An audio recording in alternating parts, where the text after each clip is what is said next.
Yun, magandang araw po muli sa atin lahat. Muli po tayo po'y papatuloy, sa ating pag-aaral nga po ngayong araw na 'to 'no. Muli po, samahan niyo po ako, sa ating pag-aaral 'no. Napansin nga po 'no, hawak ko po yung mic ngayon kasi nga po nung nakaraan medyo mahina po yung sound 'no, kaya nga po ngayon hindi ko po alam kung dahil sa mic o baka malayo po yung mic 'no. Kaya pagpasensyahan na po, hawak ko po muna yung microphone ngayon. Pero bago po muna ang lahat, tayo po muna ay manalangin. Samahan niyo po ako. Aming Amang Diyos na pinakamakapangyarihan at pinakadakila sa lahat, Ama, magandang araw po muli.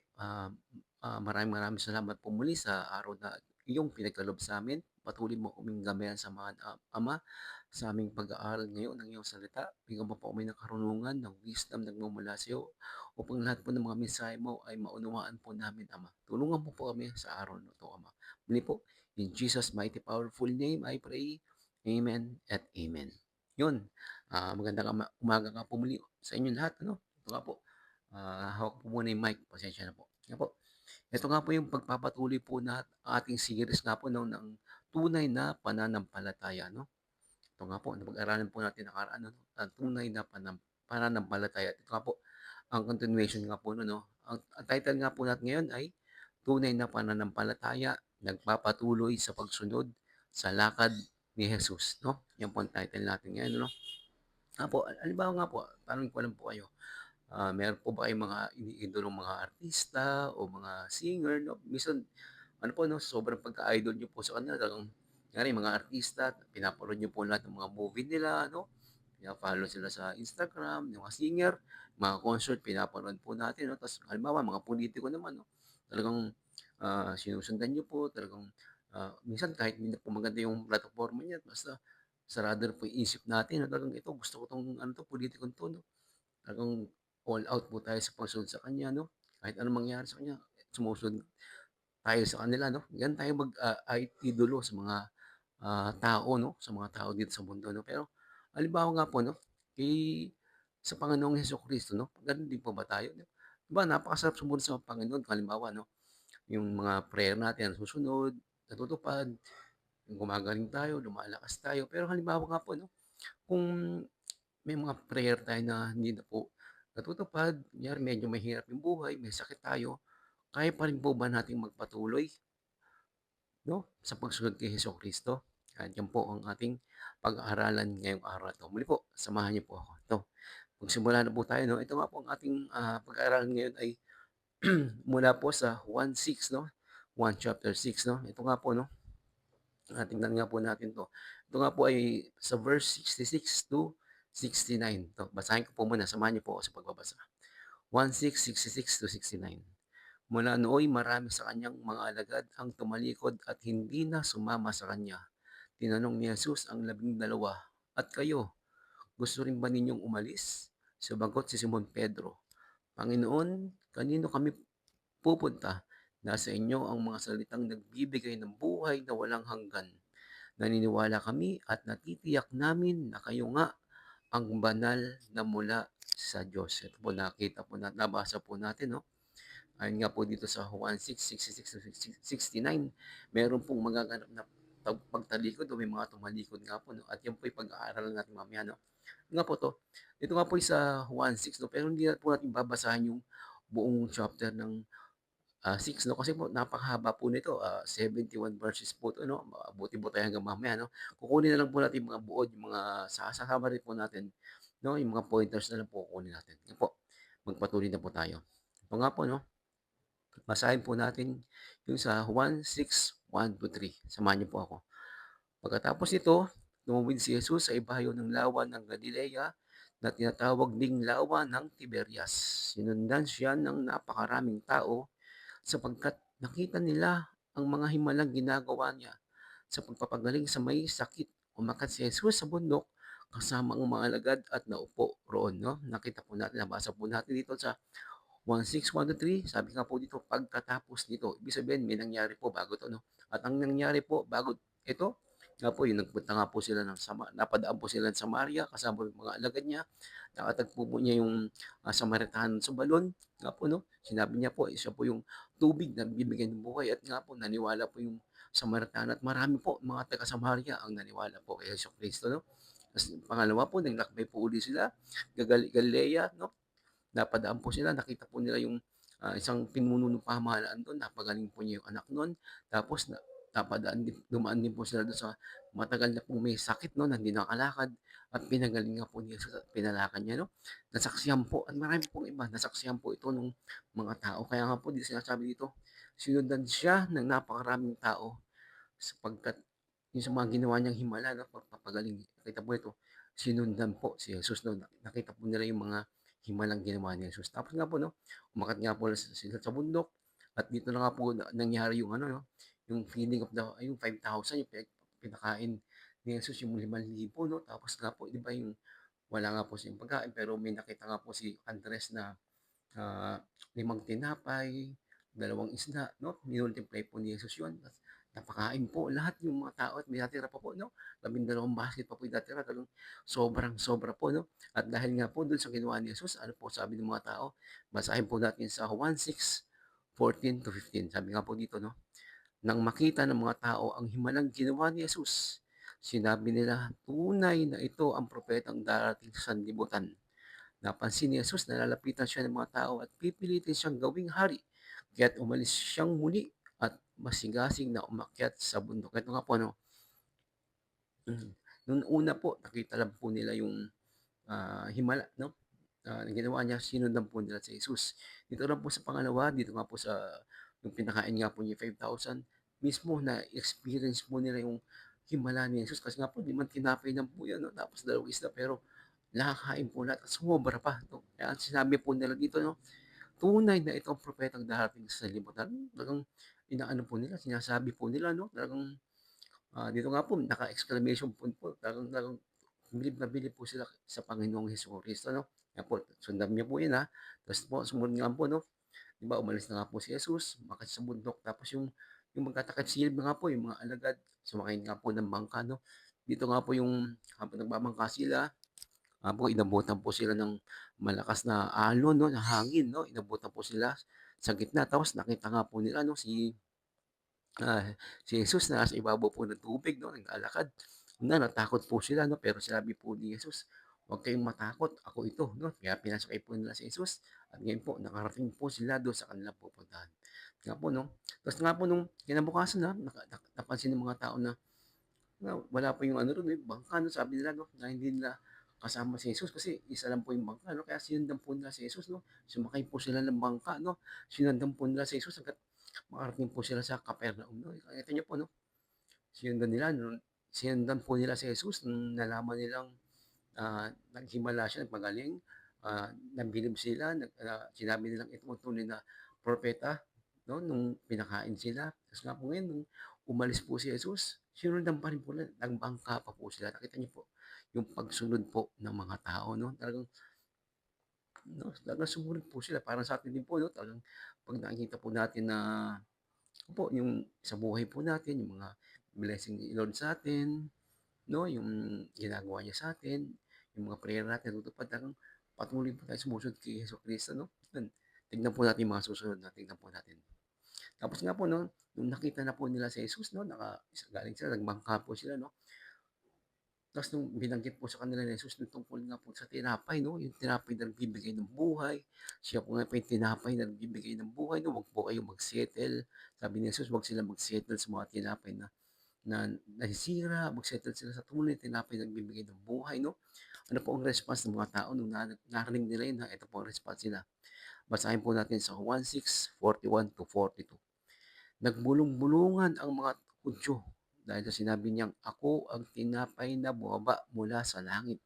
Sinabi nila, "Hindi ba ito si Jesus, anak ni Jose? Kilala natin ang kanyang ama't ina. Paano niya masabi ngayong bumaba siya mula sa langit?" Kita niyo po dito na nagkaroon na po ng parang pagdududa 'no, nung pinagaling niya po yung mga tao, no, hindi sila nagtanong 'no, "Ito si Jesus 'to, kilala ko 'to, ah." Hindi sila nagtanong. Nung minultiply po niya yung pagkain, isda, yung tinapay, hindi po siya nagtanong, "Paano nagawa 'to? Si Jesus 'to, ah. Kilala ko 'to, paano niya nagawa 'to?" Hindi 'no. Pero dito 'no, yung medyo mabigat na sa kanila yung sinasabi ng Panginoon 'no, hindi na komportable sa kanila 'no, nagtanong na, nagduda na po sila 'no. Parang hindi na po sila naniwala. Parang sa atin din po 'no, sa ating buhay 'no, ang sarap sumunod sa Panginoon 'no, kung yung mga prayer natin natutupad, yung mga kagustuhan natin, mga gusto natin sa buhay natutupad. Pero 'pag may nangyayari sa buhay natin na parang medyo mabigat 'no, parang hindi natin matanggap, parang nagkakaroon na tayong question ano, kine-question natin yung kapangyarihan ng Panginoon, yung paraan ng Panginoon. Parang sinasabi natin, "Lord, ba't ganito?" 'No, nangyayari sa buhay ko, sumusunod naman ako. Ba't ganito, naghihirap pa rin ako, ba't ganito, may sakit pa rin ako, ba't yung iba 'no, hindi nga nagpe-pray, masama, yung mayaman mga pulitiko 'no, sabi natin ba't ganyan, sama ng ginagawa nila pero yung mayaman sila 'no. Nagsisimula na tayong magkaroon ng katanungan sa Panginoon 'no, 'pag medyo hindi na maganda yung nararamdaman natin, yung feeling natin parang walang nangyayari sa buhay natin maayos, nagkakaroon tayo ng question sa Panginoon 'no. At tandaan niyo po 'no, once nagkaroon na po tayo ng question sa kapangyarihan ng Panginoon, diyan na po umaatake ang kalaban 'no. Yan po ang gustong-gusto ng Satanas, questionin po natin si Lord 'no. Yan ang gustong-gusto ng Satanas 'no. Parang nga po yung nangyari po dun sa, kay Eva at Adan 'no. Sinabi ng Panginoon dun ano, ah, "Puwede niyo namang kainin lahat ng ano nito, punong kahoy, wag lang po yung isang punong kahoy na 'no, iwasan niyo 'no." Tapos dumating nga po yung ahas, ano sabi nung ahas 'no, "Totoo bang, totoo bang hindi niyo puwedeng kainin yung lahat ng mga prutas dito?" Sabi naman ni Eva na, "Hindi, meron lang isang hindi puwede 'no." Pero sabi nung ahas, "Totoo ba na 'pag kinain yan 'no, mamamatay kayo?" "Hindi," sabi nung ahas 'di ba, "Hindi, kasi ano lang, ayaw lang ng Diyos na, malaman niya yung mabuti at masama. Ayaw lang niyang, maging, parang Diyos kayo." Na parang kine-question ni Satanas 'no, yung sinabi ng Diyos. Parang sinasalungat niya, gano'n po ang diskarte ng kalaban sa buhay natin ano. Gusto ng kalaban na magduda tayo sa Panginoon. Gusto ng kalaban na, ah, mag-ano tayo 'no, wag tayong maniwala sa Panginoon, na questionin natin yung kapangyarihan ng Panginoon, na magtanong tayo, "Ba't ganyan, ganyan?" 'No? Mag-isip tayo ng masama. Yan po ang paraan ng kalaban 'no. Kaya wag po nating, darating sa puso't isipan natin na question natin ang Panginoon 'no. Kasi nga po, alam niya po lahat 'no, yung nangyayari sa buhay niyo po, alam ng Diyos lahat 'no. Kaya wag po kayong papatokso kay Satanas na questionin niyo ang kapangyarihan ng Panginoon 'no. Wag po 'no. Kaya po, ito nga po 'no, kinuwestiyon na po nila, balik na po tayo sa pag-aaral natin 'no. Kinuwestiyon na po nila at ano po nangyari 'no, nung kinuwestiyon na po nila ang Panginoon 'no, kinuwestiyon po nila 'no, dito naman po, basahin po natin sa 1:6-53. Sabi ni Jesus, "Pakatandaan ninyo, malibang kainin ninyo ang laman ng anak ng tao at inumin ang kanyang dugo, hindi kayo magkakaroon ng buhay." Tapos nga po 'no, ito mas mabigat pa yung sinabi ni Jesus dito 'no. Kumbaga, kainin ninyo 'no, ang laman ng anak 'no. Kumbaga mas mabigat po sa kanila yung sinabi niya 'no, kasi nagkaroon na po sila ng duda, eh. Sinabi nila, "Si Jesus 'to, anak ni Jose 'to." Tapos nung sinabi ni Jesus na, "Kainin ninyo ang laman ng tao at inumin ang kanyang dugo, hindi kayo magkakaroon ng buhay." Ito mas mabigat po 'to. Tingnan po natin kung ano po ang response ng mga tao nung narinig nila yung mas mabigat na sinabi ng Panginoon 'no. Tingnan po natin, basahin po natin sa 1:6-60. Sabi po nila dito, "Narinig ito ng kanyang mga alagad at marami sa kanila ang nagsabi, 'Mabigat na pananalita ito, sino ang makakatanggap nito?'" 'No? Tingnan niyo po 'no, gano'n po ang diskarte ng kalaban 'no. Gagawin niya po munang magduda tayo sa kapangyarihan ng Panginoon, sa pamamaraan ng Panginoon 'no. At 'pag may dumating na medyo mas mabigat sa atin, dun na po tayo nahihirapan, dun na po natin kung ano po yung nangyayari sa buhay natin. Kine-question natin si Lord, "Lord, ba't ganito, ba't ganyan, ba't ganito?" 'No, marami tayong nagiging katanungan at dahil naguluhan na po tayo, nagduda na po tayo sa Panginoon, ito po ang mangyayari. Basahin po natin sa 1:6-66. "Mula nooy, marami sa kanyang mga alagad ang tumalikod at hindi na sumama sa kanya." Yun po ang nakakalungkot 'no, yung pagtalikod natin sa Panginoon 'no. Nakita niyo po yung nangyari mula una 'no. Halimbawa, nakita niyo po 'di ba, nakita nila yung himala na ginawa ng Panginoon, nagpagaling siya, sinundan siya ng mga tao 'no. Pinakain ni Jesus yung mga tao, 5,000 sa pamamagitan lang lamang ng, 5 tinapay at 2 isda. Sinabi nila, "Tunay na ito ang propeta. tunay na galing sa Diyos, 'di ba? Umalis si Jesus, nagbangka pa sila, talagang hinabol nila, sinundan nila, 'no? Nung may sinabi si Jesus na pabigat sa kanila na hindi nila maunawaan, hindi nila matanggap, 'no? Nagduda sila sa Panginoon. Anong nangyari? Lumayo na sila sa Panginoon, 'no? Yan din po minsan sa buhay natin, ano? Talagang 'pag may nakukuha tayong mga biyaya, 'no? Maunlad ang buhay natin. Yes, praise God, gano'n tayo, praise God, 'no? 'Pag gumaling tayo, napakabuti ng Panginoon, 'no? 'Pag natupad yung prayer mo, talagang napakadakila ng Panginoon. Gano'n po tayo, 'no? Pero halimbawa po, 'no, hindi ka gumaling, may sakit ka, 'no? Ano ang sakit meron ka ngayon, 'no? 'No? Halimbawa, malalang mga sakit, 'no? Yung buhay mo, yung kabuhayan mo hindi maunlad, 'no? Hindi maayos yung relasyon mo, 'no? Anong gagawin mo? Tatalikod ka rin ba sa Panginoon tulad ng mga taon 'to, 'no? Wag po natin gagawin 'yan dahil once na tumalikod po tayo sa Panginoon, lalo po tayong mapapahamak, 'di ba? Siya nga po yung vine, 'di ba? Tayong mga sanga, 'di ba? Once na lumayo po tayo, 'no? Lumayo po tayo, matanggal po tayo sa ugat, 'no? Wala po, kapahamakan po yung aabutin natin, 'no? Once na lumayo po tayo sa Panginoon, 'no? Ganyan po kasi yung kalaban sa Satanas, eh, 'no? Papakita niya na, hindi dito sa mundo madali lang, napakasaya, 'no? Napakasaya, 'no? Napakasaya sa mundo. Gagawin ni Satanas 'yan. Papamukha niyang, 'no, tingnan mo sumunod ka kay Jesus, 'no? Naghihirap ka ngayon, 'no? Tingnan mo sumunod ka kay Jesus, anong nangyari sa'yo, 'di ba? Malungkot ano ka, ah, lalo kung nilayuan ka ng mga kaibigan mo, nilayuan ka ng mga dati mong kasama, nilayuan ka. Yan papakita ni Jesus, 'di ba, dito sa mundo, sa harap mo, inuman, kantahan, kasiyahan, 'di ba? Napakadali ng buhay, 'no? Napakadali. Napakita ng kalaban 'yan upang lumayo ka kay Jesus. Pero wag po natin gagawin 'yan.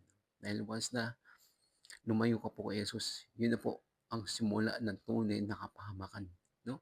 Kung nakikita mo po na parang hindi okey yung, buhay mo ngayon, parang malungkot, lalo na po 'pag lumayo kay Jesus. Yun po ang tunay na kalungkutan, tunay na kapahamakan. Once na lumayo ka po kay Jesus, 'no? Ito nga po, basahin nga po nito 'to, sa 1:16 verse 33. Sinasabi ko ito sa inyo upang sa inyong pakikisa sa akin ay magkaroon kayo ng kapayapaan.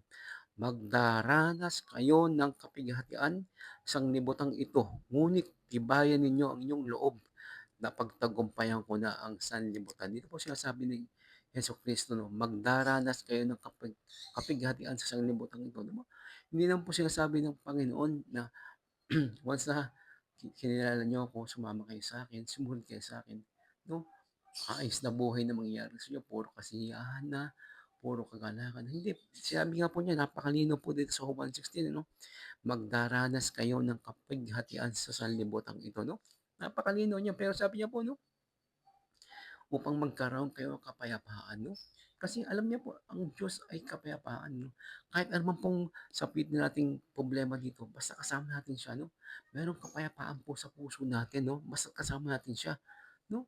Hindi yung, yung 'pag nalungkot ka, talagang totally down ka, 'pag may problema ka, totally down ka. Opo, 'pag kasama mo si Jesus, may problema ka man, nakikita mo yung kasiyahan, nagmumula sa kanya, may kapayapaan, may kaparatagan sa puso mo, 'no? Hindi kagaya nung wala si Jesus sa buhay mo, 'di ba? Halimbawa ngayon wala si Jesus, masaya ka tapos mamaya nalungkot ka, yung kalungkutan mo totally lungkot, eh, 'no?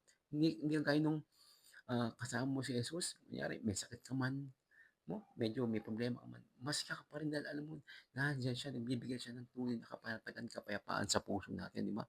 At sinabi niya, 'no, at pagtagumpayan ko na sa libutan, 'di ba? Kaya nga magpatuloy tayo sa kanya kasi nga napagtagumpayan na niya, 'no? 'No, i-fo-follow natin yung ginawa niya, yung ano yung mga ginawa niya para mapagtagumpayan din natin ang sanlibutan, 'no? Kaya sinasabi niya, 'no, kaya huwag kayong magtaka, 'no? Huwag niyo isipin na, ah, akala ko ba 'pag naging Christian ako, 'pag sumama ako sumunod ako kay Jesus, okey na. Sabi nga po niya, 'no, kung gusto niyong sumunod sa'kin, 'no, take up your cross, 'no? Sundan niyo ako, 'no? I-deny niyo sarili niyo, take up your cross, sumunod kayo sa'kin, 'di ba? Hindi man sinasabi niyang maganda na lahat, 'no, magiging gano'n pa rin, pero may kapayapaan, may kapanatagan, 'no? Nandiyan siya tutulong sa'yo, 'no? 'no, magagabi sa'yo 'no, yun po. Ta's basahin nga po natin ito 'no, sabi nga po dito sa unang Korinto 15-58 sabi dito 'no, "Kaya nga mga minamahal kong kapatid, magpakatatag kayo at huwag matinag, maging masipag kayo palagi sa paglilingkod sa Panginoon dahil alam ninyong hindi masasayang ang inyong pagpapagal para sa Kanya." Napakaganda po nito 'no, sabi dito 'no, "Magpakatatag kayo dahil hindi masasayang." Tunay po talagang hindi masayang 'no. Kung ano pong kunyari nakakaranas man kayo ng di maayos dito sa mundo, kunyari, parang pakiramdam niyo palaging ba't ganito, nilayan ako ng mga dati kong kaibigan, 'no, ayaw kong pakinggan ng mga pamilya ko, kamag-anak ko, 'no, nababasyo ako dahil sa ginagawa ko. Magpatuloy pa rin po kayo 'no, dahil lahat ng 'pag ginagawa niyo ngayon, 'no, hindi yan tutumbas 'no, sa biyaya makakamtan natin 'no, pagdating natin sa kunyari kasama natin ang Panginoon, tunay na kasiyahan na po yun 'no. Kung anong pong paghihirap ngayon, mapapalitan po ng tunay na kasiyahan niya pagkasama natin yung Panginoon. Kaya sabi dito 'no, hindi masasayang 'no, hindi masasayang kung anong pagpapagal ginagawa mo rito 'no. Kaya patuloy pa rin po ang laban 'no, patuloy tayo sa pagsunod sa Panginoon 'no, magsipag tayo 'no, gawin natin 'yun lahat 'no. 'Yun 'no, sabi nga po dito sa pahayag 21:3-4 basahin po natin. "Narinig ko ang isang malakas na tinig mula sa trono, 'Tingnan ninyo, ang tahanan ng Diyos ay nasa piling na ng mga tao. Maninirahan siyang kasama nila at siya'y ay magiging Diyos nila." 'No, sabi dito, "At papahiran niya ang bawat luha sa kanyang mga mata. Wala ng kamatayan, dalamhati, pagtangis at paghihirap sapagkat lumipas na ang dating mga bagay." Ito po, tingnan niyo po 'no, kung tayo magpapatuloy po. Wala ng paghihirap, wala ng kamatayan, wala ng dalamhati, pagtangis 'no.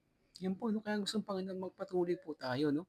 Ito nga po sabi sa pahayag 21:7, "Ito ang makakamtan ng magtatagumpay.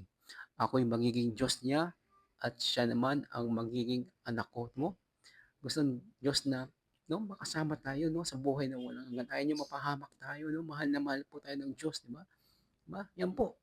Kaya nais ng Diyos magpatuloy po tayo 'no, mahirap man po ang nangyayari, pakiramdam natin mahirap man po, nandiyan naman po siya, tutulong po siya sa'tin, huwag po tayong susuko 'no.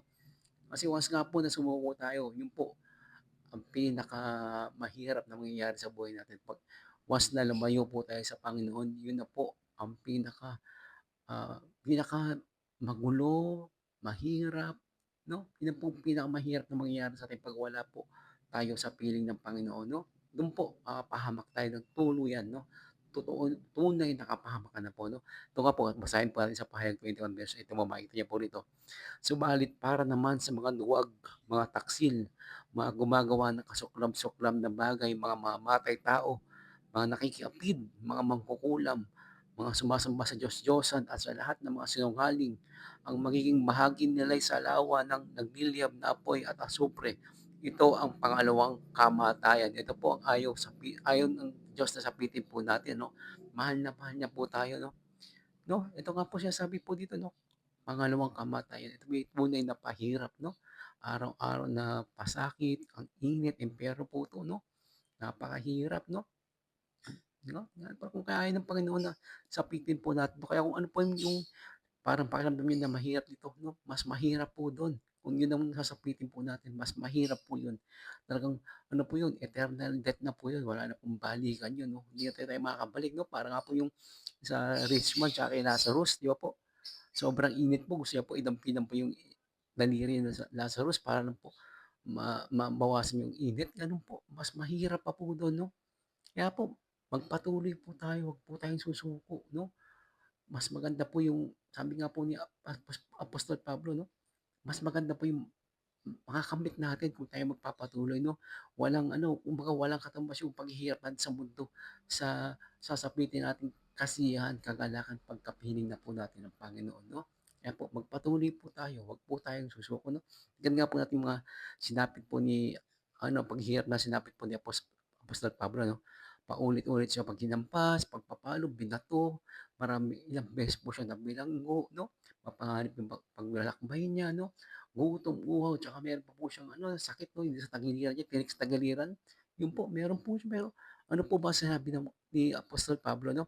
Basahin nga po natin ang 2 Corinto 4:16-18. Sabi po niya, kaya't hindi kami nasisiraan ng loob. Kahit na humina ang aming katawang lupa, patuloy namang pinapalakas ang aming espiritu araw-araw.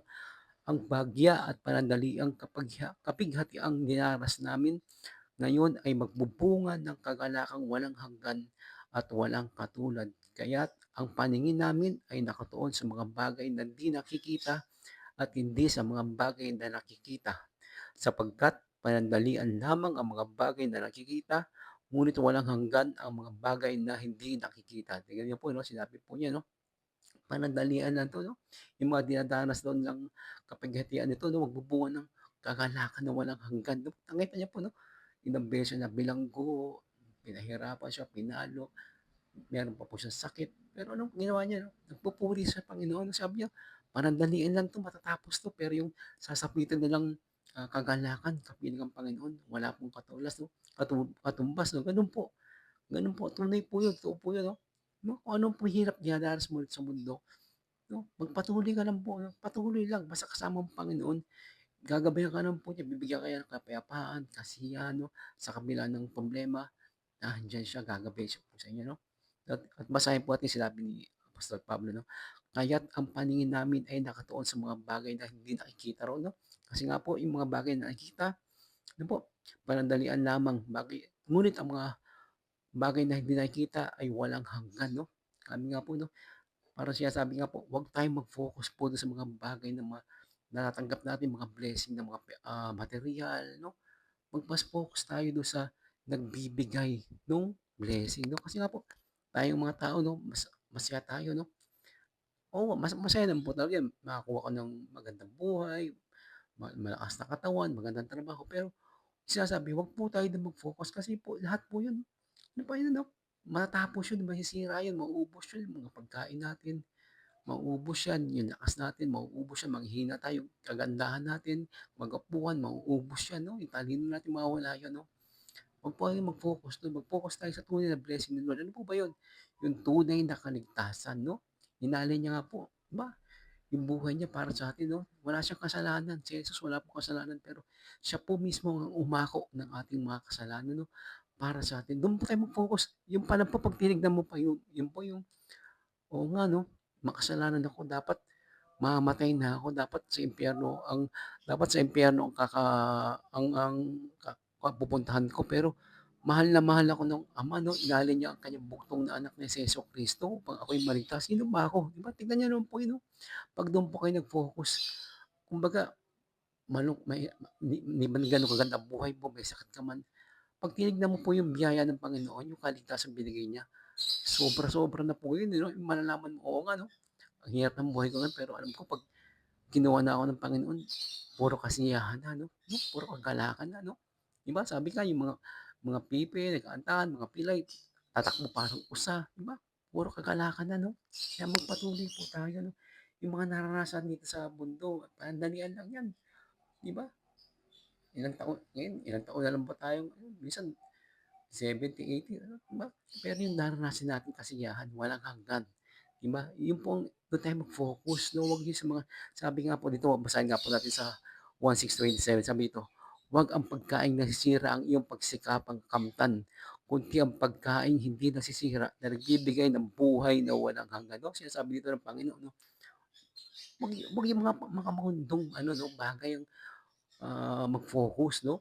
Doon ka sa mga sinisira, 'no, kay Jesus, 'no. Tunay na pagkain, 'no, na talagang nagbibigay sa atin ng buhay na tunay na tinapay na nagbibigay sa atin ng buhay na walang hanggan, 'di ba? Sabi nga ng Panginoon, 'di ba, "Huwag kayong mag-impok ng mga bagay dito sa lupa," 'no. Dito may mga anay, may mga insekto, may mga magnanakaw, 'no. Mag-impok tayo ng mga bagay sa langit. Mag-impok tayo ng kayamanan sa langit, 'no. 'No, pero di ko po sinasabing waldasin natin pera at ubusin, hindi po. Ang sinasabi lang po ng Panginoon, 'no, mag-focus tayo, mas bigyan nating halaga yung kayamanan sa langit, wag sa mundo. Kasi sa mundo mauubos yan, 'no. 'No, minsan nag-ipon ka dito, 'no, marami kang inipon dito, iniwan mo sa mga mag-anak mo. Minsan yun pa yung dahilan ng ano, yung pag-aaway, 'no, yung iniwang yaman, minsan yung pa nagiging dahilan ng away, eh, 'no. Maraming gano'n, pero hindi po lahat, 'no. Pero nga po, sinasabi nga po dito, 'no, mag-focus tayo, 'no, sa kayamanan sa mundo, sa langit, 'no, 'wag sa mundo. Kasi dito mauubos 'yan, matatapos 'yan, masisira 'yan. Kasi nga po nag-focus ka sa mundo 'no, lahat ng isip mo gusto mo ganyan, ganyan, puro biyaya 'no. Wala, eh, puro naka-focus na tayo sa ano, eh, materyal 'no, mahirap po 'yun. At 'pag nawala yung materyal, 'yun nalulungkot na tayo. No, nasisiraan na tayo noon kasi nawala rin yung materyal. Pero 'pag naka-focus ka po kay Jesus kahit kailan hindi po siya nawawala, kahit kailan yung pagmamahal niya hindi matatapos, 'no, yung kapayapaan galing sa kanya hindi mauubos, 'no. Wag po nating hanapin sa tao, sa bagay, sa materyal yung kasiyahan. Hanapin po natin 'to sa Panginoong Hesukristo, 'no. 'No, sabi nga po dito 'no, sa Mateo 6:33, "Ngunit hanapin muna ninyo ang paghahari ng Diyos at ang kanyang katwiran at ang lahat ng mga bagay na na ito ay darating sa inyo." 'No, ayun, pe-pray tayo, puro materyal, materyal. Minsan na-try na ba natin mag-pray na, "Panginoon, ikaw po maghari sa'kin kung ano pa yung kalooban mo, yun pong mangyari sa'kin, matupad sa'kin, bigyan mo po ako ng wisdom." 'No, bigyan mo po ako ng pusong mapagmahal. Napag-pray na po ba natin yun? Baka 'pag pine-pray natin puro bigyan mo ako ng trabaho, bigyan mo ng pera, puro gano'n tayo 'no. Hindi natin napag-pray na bigyan mo po ako ng mapagmahal na puso, matalinging puso, maunawaing puso, mapagmahal na puso. Pag-pray din po natin 'yun, hanapin natin yung kaharian ng Diyos 'no, kung ano yung gusto niya 'no. "Ama, ikaw po maghari sa akin 'no, marami kong kagustuhan pero yung kagustuhan ko malamang mali." 'No, gano'n pag-pray natin, pero yung kagustuhan mo, yun po ang tama, yun po ang masunod 'no. Wag po yung puro hingi tayo ng atin, hingi tayo ng gusto natin 'no. 'No, hindi ko masabing masama mag-prayer 'no, magdasal pero baka mga hinihingi natin puro papahamak lang natin 'no. Tingnan nga po natin dun sa ano, Mateo 7:9-11 'no, sabi dito, "Bibigyan ba ninyo ng bato ang inyong anak kapag siya'y humihingi ng tinapay? Bibigyan ba ninyo siya ng ahas kapag siya'y humihingi ng isda? Kung kayong masama ay marunong magbigay ng mabubuting bagay sa inyong mga anak, gaano pa kaya ang inyong Ama na nasa langit bibigyan niya ng mabubuting bagay ang sino mang humihingi sa kanya." 'No, sabi din ng Panginoon 'no, baka mamaya pray tayo ng pray akala natin tinapay, yun pala bato yung hinihingi natin 'no. Akala natin hinihingi natin isda, yun pala ahas yung hinihingi natin 'no. Kasi tayo akala natin yung mga pinagpe-pray natin, akala natin makakabuti sa'tin pero alam ng Diyos kung yung mga pinagpe-pray natin, hinihingi natin makakasama sa atin 'no. Puwedeng 'pag yumaman ka, makalimutan mo ang Diyos. 'Pag lumakas ka, mapalayo ka sa Diyos, 'di ba? Mahal na mahal po tayo ng Diyos, ayaw niya po tayong mapalayo sa Kanya. Kaya po, yung mga hinihingi natin na akala natin mabuti sa atin, 'no, alam ng Diyos na makakasama yan pagdating ng panahon. "Anak, makakasama sa iyo yan, huwag mo nang hingin yan," 'no? "Ayokong mapalayo ka sa'kin," sasabihin ng Panginoon yan 'no, 'di ba? Kasi kung napakadakila ng Diyos, napakamakapangyarihan niya 'no. Hindi ka ba niya kayang pagalingin? Hindi ka niya ba kayang palakasin? Hindi ka ba kanya kayang bigyan ng maraming pera? Kayang-kaya niya po niya, pero ba't di niya po binibigay, 'di ba? Kasi nga po ayaw niya pong mapahamak ka. Maaaring 'pag nagkaroon ka niyan, binigyan ka niyan, maaaring mapalayo ka sa kanya at ayaw ng Panginoon 'no. Mahal na mahal po tayo ng ating Diyos 'no. Yun po ang focus natin sa sarili natin kung minsan hindi po natutupad yung mga prayer natin 'no, minsan ba't di ako gumagaling 'no. Ang dahilan ng Diyos diyan, ayaw ka niyang mapalayo sa Kanya. May dahilan siya sa bawat nangyayari sa buhay natin, may dahilan po ang Panginoon. Kaya nga po, kung, sa bawat problema, pagsubok na nararanasan na dapat makita natin yung aral na binibigay ng Panginoon. Kasi lahat po yan may aral po yan, eh, 'no. Kailangan 'pag, nalampasan natin yan, may matutunan tayo dun at yun yung aral na yun magamit natin sa araw-araw natin. Hindi mo tayo bibigyan ng Diyos ng pagsubok na gusto natin pahirapan, hindi po. Hindi po mabuti ang Panginoon, hindi ka niya po bibigyan ng pagsubok, problema para pahirapan ka niya 'no. Binibigyan ka niya po kasi gusto niya kang matuto ka, gusto niyang, magbago ka 'no. Mahal ka niya, mahal niya tayo. Gusto niya tayong mapabuti 'no, kaya kaya nga kung may nangyari man hindi maganda sa ating buhay, yung mga prayer natin parang di natutupad 'no, tingnan natin bakit kaya 'no, bakit kaya 'no? Maaaring hindi ako gumagaling kasi 'pag gumaling ako baka mapalayo ako sa Panginoon. 'Pag dumami pera ko baka bumalik ako sa mga bisyo ko, 'di ba? Gano'n. Tignan po natin 'yun 'no, huwag po tayong palaging nega 'no, nega tayo palagi, nakatingin tayo palagi sa, ba't ganyan, ba't sila, ba't ako wala, gano'n. 'Wag po 'no, be be ano tayo, thankful po sa Lord 'no.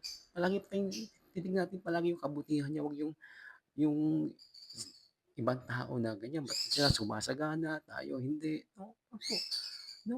Pasalamat po tayo palagi sa Panginoon, napakabuti po niya 'no. Ito nga po, balik po tayo sa ating, pinag-aaralan nga po dito sa 1666 and 69 'no. Sabi nga po dun 'no, mula nooy marami sa kanyang mga alagad at tumalikod at hindi na sumama sa kanya 'no. Kaya nga po, kung tatanungin po kayo ng Panginoong Hesukristo ngayon 'no, kagaya ng tinanong niya dun sa 12, gusto niya rin po bang umalis 'no? Kung tatanungin po kayo ng Panginoon, gusto niya rin po bang umalis 'no, sa mga naranasan niyong problema 'no, nararanasan yung mga kalungkutan 'no, sakit na nararamdaman niyo ngayon 'no. Halimbawa ikaw kapatid, tatanungin ka ng Panginoon 'no, gusto mo na rin bang umalis, 'di ba? O kaya mong sabihin, sinabi ni Simon Pedro na, "Panginoon, kanino kami pupunta? Nasa iyo lamang ang salitang nagbibigay ng buhay na walang hanggan." 'No? Check po natin 'no, 'no? Pero advice ko nga po 'no, 'wag po tayong susuko sa Panginoon 'no.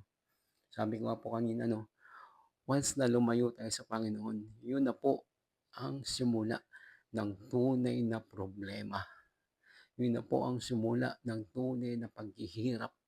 Yun na po ang simula ng tunay na kamatayan, 'no? 'Pag napalayo tayo sa Panginoon, wala na.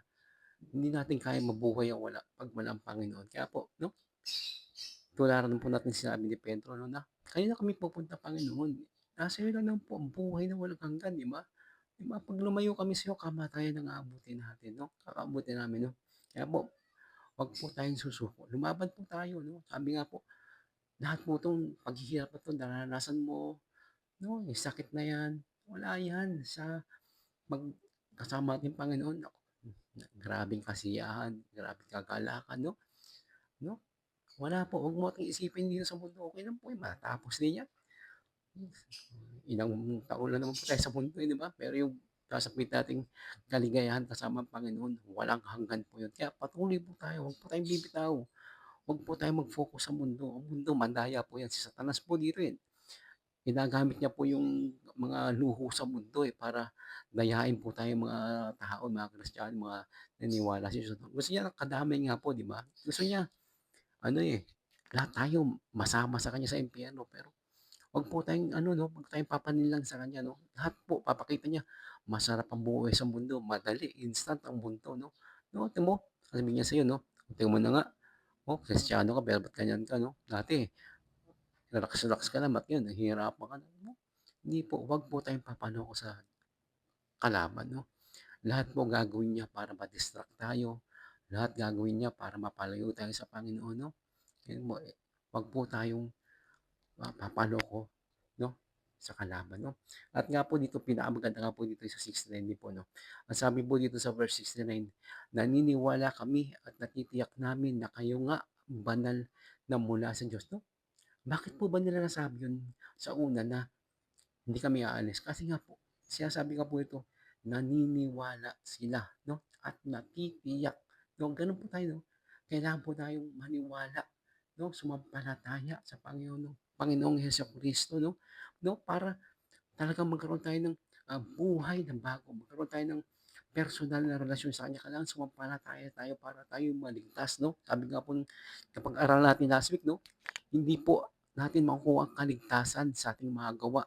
Hindi po natin makukuha ang kaligtasan sa pagbibigay, pagka-charity. Ito ay makukuha lang natin sa pagsampalataya sa Panginoong Hesukristo 'no. Sa pagsampalataya, 'di po sabi nga po dito sa 1:3:16, 'di ba? "Sapagkat gayon na lamang ang pag-ibig ng Diyos sa sangkatauhan, kaya't ibinigay niya ang kanyang kaisa-isang anak, upang ang sino mang sumampalataya sa kanya ay hindi mapahamak kundi magkaroon ng buhay na walang hanggan." 'Di ba? Nais po ng Panginoon na maligtas po tayong lahat, makasama niya po sa buhay na walang hanggan. Kaya po, sumampalataya po tayo sa Panginoong Hesukristo, maniwala po tayo na siya lang po ang paraan para tayo maligtas, 'no? Maniwala po tayo na ang ginawa niya, 'no, 'di sa krus, 'no, yung pag-alay niya ng kanyang buhay, 'no, ay sapat na para tayong maligtas. Maniwala po tayo, 'no? Ngayon po 'no, malapit na yung Holy Week, 'no? Yun po, alalahanin po natin 'no, napakagandang paalaala po tayo. Hindi po basta puro na lang yung Holy Week 'no, puro na lang hindi ko sinabing masamang mag-outing 'no, pero habang sa mamasyal tayo 'no, pangilala natin 'no, "Salamat po Panginoon 'no, kung di po dahil sa ginawa mo ito, wala po akong ganitong buhay, wala po akong bagong buhay na ganito, 'no, kamatayan po yung dadarasin ko, 'no. Pero yun po, 'no, ngayon po magho-Holy Week, 'no, ay 'no, magnilay-nilay po tayo, 'no, isipin po natin yung pagpapasalamat sa Panginoon, unahin natin, 'wag puro pasyal, 'wag puro kung ano-ano lang, 'no. Magpasalamat po tayo, napakaimportante po ng panahon na 'to, 'no. Inaalala po natin, 'no, yung ginawa ng Panginoong Hesukristo na kabutihan sa atin, 'no. 'No, mag-focus po tayo dun, 'no. Once na inaalala po natin, yun po yung nagpapalakas sa atin, eh, 'no. 'No, yung pagmamahal niya kasi yung pagpapako niya sa krus, yung kamatayang nangyari sa kanya, magpapakita po ng pagmamahal ng Panginoong Hesukristo sa atin yan, 'no. 'No, kaya po dun tayo mag-focus, 'no. Alalahanin po natin palagi yan, 'no. Yun po, kaya po yung magho-Holy Week, 'no, mag-ano tayo, magnilay-nilay, magdasal, magpasalamat tayo sa Panginoon, 'no. Yun po. Kaya nga po, sasabi ko nga lang po dito sa ating pag-aralan, 'no, huwag po tayong susuko sa pagsunod sa Panginoon. Magpatuloy po tayo. Tunay na tagumpay 'pag tayo'y nagpatuloy sa Panginoon, 'no. Magpatuloy po tayo sa paglakad kasama ang Panginoon, 'no. Yun po. Maraming maraming salamat po muli at ako po'y sinamahan niyo at I pray po na may natutunan po kayo sa ating pinag-aralan. Yun po, bago po lahat, tayo po muna ay mag-closing prayer. Aming Amang Diyos, pinakamakapangyarihan at pinakadakila sa lahat, Ama. Muli po, maraming maraming salamat po at sinamahan mo po kami sa aming pag-aaral ngayong araw. At I pray po na bigyan mo po kami ng kalakasan para magpatuloy po sa pagsunod sa iyo, Ama. Tunay po mahina lang po kami, pero Ama, once nakasama ka po namin, alam po namin magtatagumpay po kami, Ama. Nasa iyo lang po ang lakas, kagalingan, wisdom. Wala po kaming alam, pero ikaw po ang aming dakilang Ama. Kaya po, tulungan mo po kami, samahan mo po kami, gabayan mo po kami. Salamat po, Ama. In Jesus' mighty powerful name I pray. Amen at amen. Yun po. Muli po, magandang araw po muli at next time, samahan niyo po muli ako sa pag-aaral. Muli po, to God be the glory. Salamat po, Ama. Salamat po, Ama.